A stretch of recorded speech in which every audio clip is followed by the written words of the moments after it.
Did you tear your meniscus and you're trying to figure out if it could heal on its own?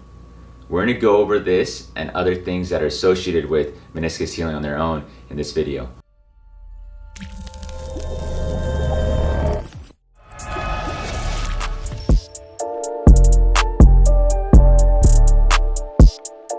My name is Dr. Marco Lopez, Doctor of Physical Therapy, Certified Strength and Conditioning Specialist, and co-founder of the Basketball Doctors.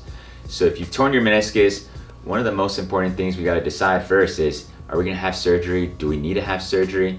So before we go into all that route, we have to first find out what kind of symptoms you're having and then understand the mechanics of the meniscus. So we'll kind of go into a brief overview of the meniscus. If you want to learn more about the meniscus, click the description below. We have great videos on the meniscus, but the meniscus, there's two of them, medial and lateral, and they serve as shock absorbers of the knee. So think about providing that stability and absorption every time you're walking, jumping, and landing.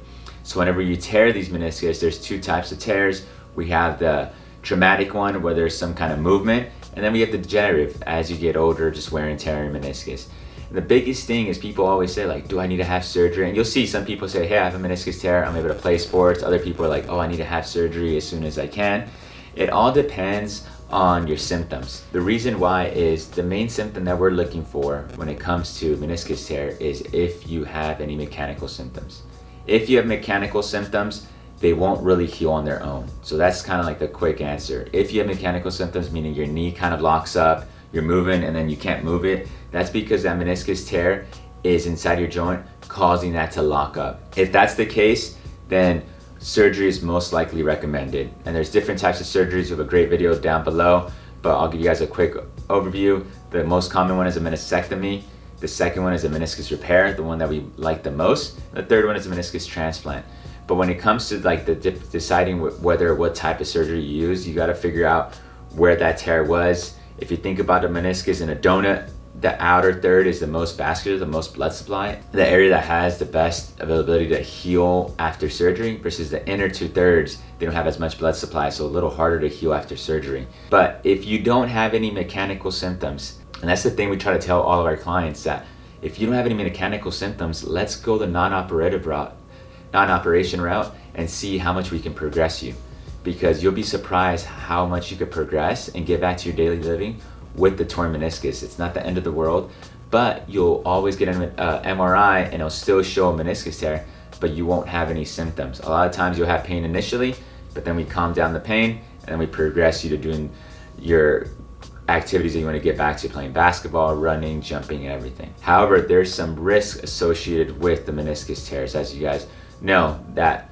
because you have a meniscus tear, you lose part of your shock absorption, so that increases your risk for early onset of arthritis. It just increases the risk, doesn't mean that you're gonna get it, but just because of the mechanics of the knee joint puts you at risk. Also puts you at risk for cartilage issues as well. But the same issues would go if you have the meniscectomy surgery as well, meaning when they remove part of the meniscus, it does lead to increased risk for arthritis and also cartilage injuries. Another one is increased swelling. So this goes back into our rehab. So when we tear our meniscus, we don't have any locking. We want to make sure we're progressing with all of our exercises with guidance of a physical therapist to make sure you're hitting the right progressions.